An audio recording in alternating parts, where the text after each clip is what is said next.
itulah Pak Agus sadar sepenuhnya. Ia mengerti bahwa yang menjahili dan mengganggu ternaknya bukanlah hewan buas, bukan orang jahat, melainkan tuyul, makhluk halus kecil yang suka susu, bergerak begitu halus tanpa meninggalkan jejak, dan bisa masuk kemana saja meski tempat itu tertutup rapat.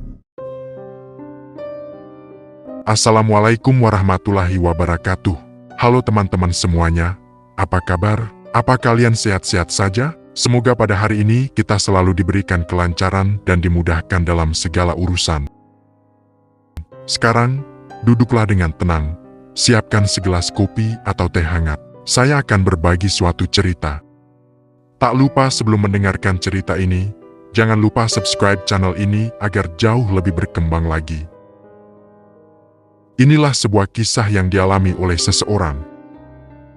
Tanpa berbasa-basi dan menunggu lama lagi, mari kita simak ceritanya.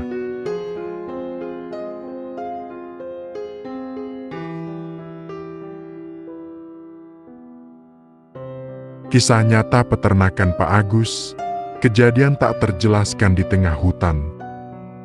Diceritakan kembali sebagaimana adanya, tanpa ditambah atau dikurangi, sebuah kisah nyata yang dialami langsung oleh Pak Agus, peternak sederhana yang berusaha membangun kehidupan dengan kerja keras. Awalnya semuanya berjalan begitu mulus, penuh harapan dan kebahagiaan. Pak Agus memilih lahan di ujung area dekat rumpun pohon bambu yang sejuk dan sunyi. Kebetulan pula ia mendirikan peternakan ayam petelur itu tidak jauh dari rumah orang tuanya. Ia membersihkan tanah tersebut dengan tangannya sendiri, menyusun kayu demi kayu hingga kandang yang rapi dan kokoh berdiri tegak. Ia membeli puluhan ekor anak ayam yang sehat, merawatnya dengan penuh kasih sayang, setiap hari memberi pakan terbaik, menjaga kebersihan kandang, dan memastikan mereka tumbuh dengan baik. Selama 2 tahun pertama, semuanya terlihat indah dan tenang. Ayam-ayamnya tumbuh besar, gemuk, dan sehat. Pak Agus pun tersenyum lebar, merasa lelahnya terbayar lunak melihat usahanya berjalan lancar. Penduduk desa pun memuji kerajinannya, dan tak ada satu hal pun yang mengganggu ketenangan itu. Namun ketenangan itu ternyata hanyalah permulaan dari mimpi buruk yang perlahan datang, tanpa suara, tanpa tanda-tanda yang jelas. Memasuki tahun ketiga, hal-hal janggal mulai muncul satu persatu. Awalnya Pak Agus hanya merasa sedikit aneh, kadang ia mendengar suara halus di tengah malam, atau merasa ada yang mengawasi dari balik pepohonan bambu rindang yang gelap saat ia pulang ke gubuknya. Namun ia mengabaikannya, mengira itu hanya kesalahpahaman indera atau angin yang berhembus di antara dedaunan. Hingga suatu pagi yang mengubah segalanya, saat ia datang ke kandang seperti biasa, jantungnya berhenti berdetak sejenak. Di sudut kandang, tergeletak seekor ayam merah yang sudah tak bernyawa. Namun yang membuat kakinya lemas bukan karena ayam itu mati, melainkan karena keadaannya yang sungguh mengerikan. Tubuhnya masih utuh dari luar, tidak ada bekas gigitan, tidak ada luka robek sedikit pun. Namun bagian bawah tubuhnya terbuka pelan, dan organ-organ dalamannya keluar berserakan melalui lubang anus. Seolah ada sesuatu yang dari dalam menariknya keluar, menghancurkan semuanya di dalam, lalu pergi begitu saja tanpa meninggalkan jejak.